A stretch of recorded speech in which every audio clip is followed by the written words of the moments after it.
एक बार एक आदमी रेगिस्तान में कहीं भटक गया। उसके पास खाने पीने की जो थोड़ी चीज़ें बची थी वो भी खत्म हो गई और पिछले 2 दिनों से वह पानी की एक एक बूंद के लिए तरस रहा था। वह मन ही मन जान चुका था कि अगले कुछ घंटों में अगर उसे कहीं से भी पानी नहीं मिला तो उसकी मौत पक्की है। पर कहीं न कहीं उसे ईश्वर पर यकीन था कि कुछ चमत्कार होगा और उसे पानी मिल जाएगा। तभी उसे एक झोपड़ी दिखाई दी। उसे अपनी आंखों पे यकीन नहीं हुआ। पहले भी वह मृग तृष्णा और भ्रम के कारण धोखा खा चुका था, पर बेचारा के पास यकीन करने के अलावा कोई चारा भी तो नहीं था। आखिर ये उनकी आखिरी उम्मीद जो थी। वह अपनी बची खुची ताकत से झोपड़ी की तरफ रेंगने लगा। जैसे जैसे करीब पहुंचता, उसकी उम्मीद बढ़ती जाती और इस बार भाग्य भी उसके साथ था। सचमुच वहाँ एक झोपड़ी थी, पर ये क्या, झोपड़ी तो वीरान पड़ी थी, मानो सालों से वहाँ कोई भटका ना हो। फिर भी पाने की उम्मीद में वह आदमी झोपड़ी के अंदर घुसा। अंदर का नज़ारा देख के उसे अपनी आंखों पे यकीन नहीं हुआ। वहाँ एक हैंडपंप लगा था। आदमी एक नई ऊर्जा से भर गया। पानी के एक एक बूंद के लिए तरसता हुआ तेजी से हैंडपंप चलाने लगा, लेकिन हैंडपंप तो कब का सूख चुका था। आदमी निराश हो गया। उसे लगा कि अब उसे मरने से कोई नहीं बचा सकता। वह निढाल होकर गिर पड़ा।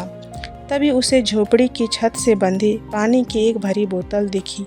वह किसी तरह उसकी तरफ लपका।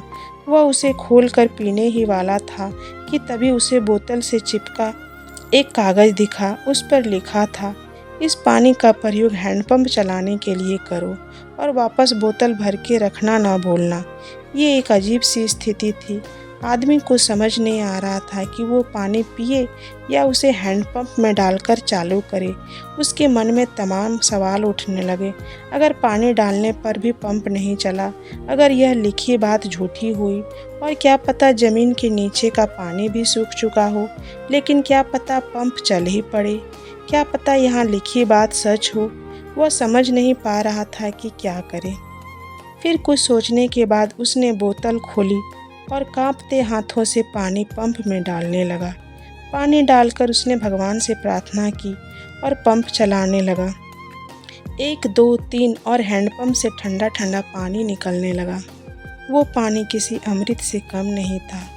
आदमी ने जी भर के पानी पिया। उसकी जान में जान आ गई।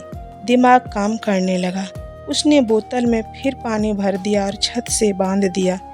जब वो ऐसा कर रहा था तभी उसे अपने सामने एक और शीशे की बोतल दिखाई दी। खोला तो उसमें एक पेंसिल और नक्शा पड़ा हुआ था, जिसमें रेगिस्तान से निकलने का रास्ता था। आदमी ने रास्ता याद कर ईश्वर को धन्यवाद कर चल दिया। तो दोस्तों, यह कहानी हमें यह सीख देती है कि बुरी से बुरी परिस्थिति में आदमी को कभी उम्मीद नहीं छोड़नी चाहिए। धन्यवाद।